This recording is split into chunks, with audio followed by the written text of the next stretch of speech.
नमस्कार दोस्तों, स्वागत है हमारे इस YouTube चैनल पे। तो आज हम लोग जानेंगे कुछ प्रमुख हार्मफुल बैक्टीरिया के बारे में। पिछली वीडियो में मैंने बेनिफिशियल बैक्टीरिया के बारे में बताया था, मतलब लाभदायक बैक्टीरिया के बारे में बताया था। इस वीडियो में मैं आपको बताने वाला हूँ कुछ हार्मफुल बैक्टीरिया के बारे में, जो कि आपके एग्ज़ाम के लिए भी महत्वपूर्ण हो सकता है। तो आइए शुरू करते हैं इस वीडियो को। तो फूड पॉइजनिंग एक रोग होता है, फूड पॉइजनिंग हो जाता है। रोग एक्चुअल में नहीं है, भोजन में जब जीवाणुओं की मात्रा ज़्यादा हो जाती है तो उससे क्या होता है, फूड पॉइजनिंग होती है। पिछली वीडियो में मैंने बताया था कि जब बैक्टीरिया को पर्याप्त मात्रा में तापमान अर्थात टेम्परेचर, उनको नमी अर्थात मॉइस्चर और उनको पर्याप्त मात्रा में भोजन मिलता है उनके लिए, तो वो क्या है, मिनटों में ही लाखों बैक्टीरिया फिर उत्पन्न कर देते हैं, जिससे भोजन जो है विषाक्त बन जाता है। अक्सर आप मई जून जुलाई के मौसम में जब पार्टीज होती हैं या फिर शादी विवाह के मौसम में जब भोजन करते हैं लोग, 2-3 घंटों के बाद जब भोजन बन जाता है, 2-3-4-5 घंटों के बाद जब भोजन बन जाता है उसको खाते हैं, तो क्या होता है, कभी कभी क्या होता है, उनको पेट में दर्द होने लगता है और बाद में चेक कराया जाता है तो फूड पॉइजनिंग निकलती है। कभी कभी बच्चों की 15-20 बच्चों की डेथ भी हो जाती है। तो ये कारण होता है फूड पॉइजनिंग का। तो ये जो फूड पॉइजनिंग है उसका कारण मतलब भोजन का विषाक्त होना क्या किससे होता है, क्लॉस्ट्रीडियम बोट्यूलिनियम। इससे क्या होता है, भोजन विषाक्त बन जाता है। और नेक्स्ट है डीनाइट्रिफिकेशन।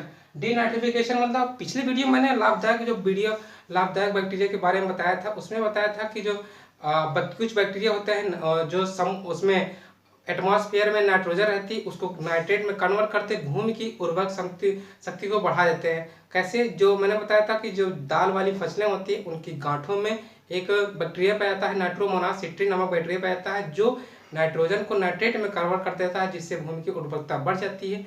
ठीक इसका उल्टा ये लोग करते हैं डीनाइट्रिफिकेशन, मतलब ये जो मतलब प्रेजेंट रहती है नाइट्रेट, उसको अमोनियम और नाइट्राइट को जो है कन्वर्ट कर देते हैं स्वतंत्र नाइट्रोजन में, जिससे भूमि की जो है उर्वरक शक्ति कम हो जाती है।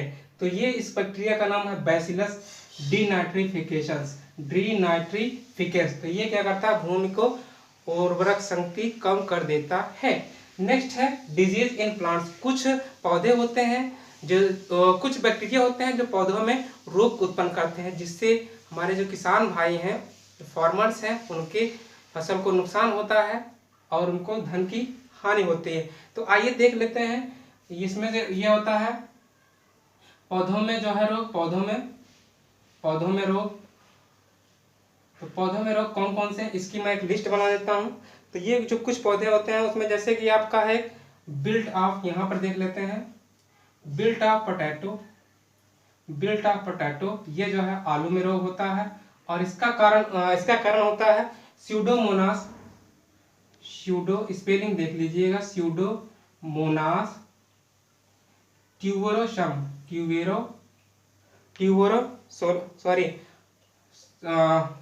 स्यूडोमोनास सोलानासेरम मतलब होता है, इसका एक्चुअल में नाम होता है पोटैटो होता है, सोलोनम ट्यूबरसम होता है, इस डिजीज का नाम है स्यूडोमोनास सोलानासेरम। इसमें क्या होता है, पोटैटो के जो पत्तियां होती हैं वो मुरझा जाती हैं, जिससे आलू का उत्पादन कम हो जाता है, इससे किसानों को नुकसान होता है। नेक्स्ट है हमारा, ऐसे हिंदी में बोला जाता है आलू का सैथिल रोग। नेक्स्ट हमारा साइट्रस कैंकर रोग हो जाता है। ये किस में होता है, जैसा कि नाम से पता चल रहा है, साइट्रस मतलब होता है क्या, नींबू। तो साइट्रस मतलब होता है नींबू की प्रजातियों में, तो साइट्रस कैंकर रोग हो जाता है, जिससे जो नींबू होता है वो सड़ जाता है और उसमें बदबू आने लगती है। इसका कारण है जैंथोमोनास सिट्री।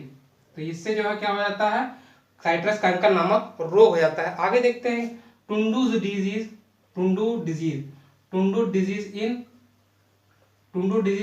क्या होता है, टुंडू डिजीज होता है इसमें व्हीट में, मतलब गेहूं की फसल में टुंडू डिजीज होता है, जिससे जो बालियां होती हैं गेहूं की वो क्या होती हैं, उसमें एक तरीके से वो काली पड़ जाती हैं, तो जिससे वो उसमें उत्पादन कम हो जाता है। जो बीज होते हैं बहुत छोटे छोटे होते हैं और उसमें उत्पादन कम हो जाता है, और इसका कारण है कोरिनोबैक्टीरियम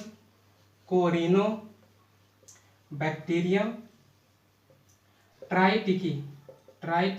क्योंकि इसका गेहूं का वैज्ञानिक साइंटिफिक नाम होता है ट्राइटिकम एस्टेगम होता है। नेक्स्ट हमारा देख लेते हैं और कौन सी डिजीज है। तो ये होता है सेब का अग्निराजा रोग। सेब का अग्निराजा रोग fire blight of Apple. Fire blight of Apple में क्या होता है, इसके जो फल होते हैं वो सड़ जाते हैं और इसका कारण है इर्विनिया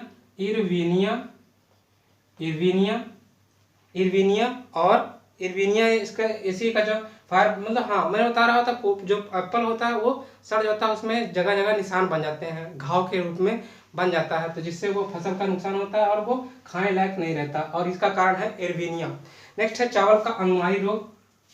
मैं मिटा देता हूँ। चावल का अंगमारी रोग होता है फायर ब्लाइट ऑफ राइस। तो राइस इसका कारण होता है आपका जैंथोमोनास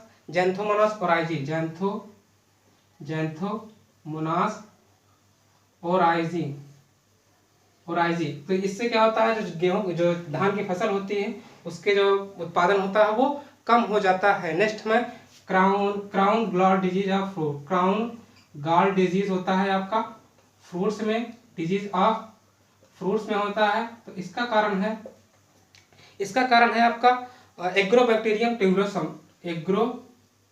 एग्रोबैक्टीरियम क्या है आपका एग्रोबैक्टीरियम ट्यूमेफेसियंस।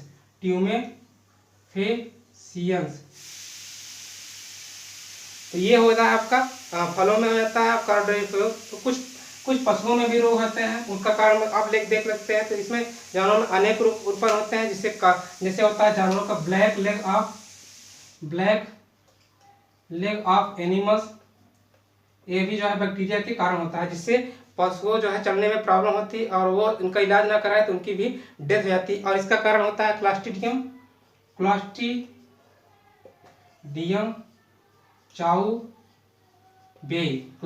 चाउबेई के कारण क्या होता है, ब्लैक लेग ऑफ एनिमल्स हो जाता है, जिससे जिससे जो जानवर होते हैं वो पैर लंगड़ा के चलते हैं। और नेक्स्ट है जो भेड़ों में होता है एंथ्रेक्स रोग। सबसे घातक रोग होता है, जिससे जो कभी कभी जो है जो भेड़ें होती हैं, बहुत सारी भेड़ें मर जाती हैं, जिससे जो भेड़ पालक है उनको नुकसान होता है। तो इसका कारण है बैसिलस एंथ्रासिस। इस तरीके से हमने इस बैक्टीरिया के नुकसान के बारे में जाना है। तो ये आपके वीडियो इंफॉर्मेटिव लगा होगा। अगर इंफॉर्मेटिव लगा हो तो इसको आप लाइक कीजिए, अगर अच्छा लगा हो तो वीडियो को कमेंट कीजिए, और अगर चैनल पे नए हैं तो चैनल को सब्सक्राइब करना ना भूलिए। Thanks for watching. जय हिंद, जय भारत। मिलते हैं अगले वीडियो में।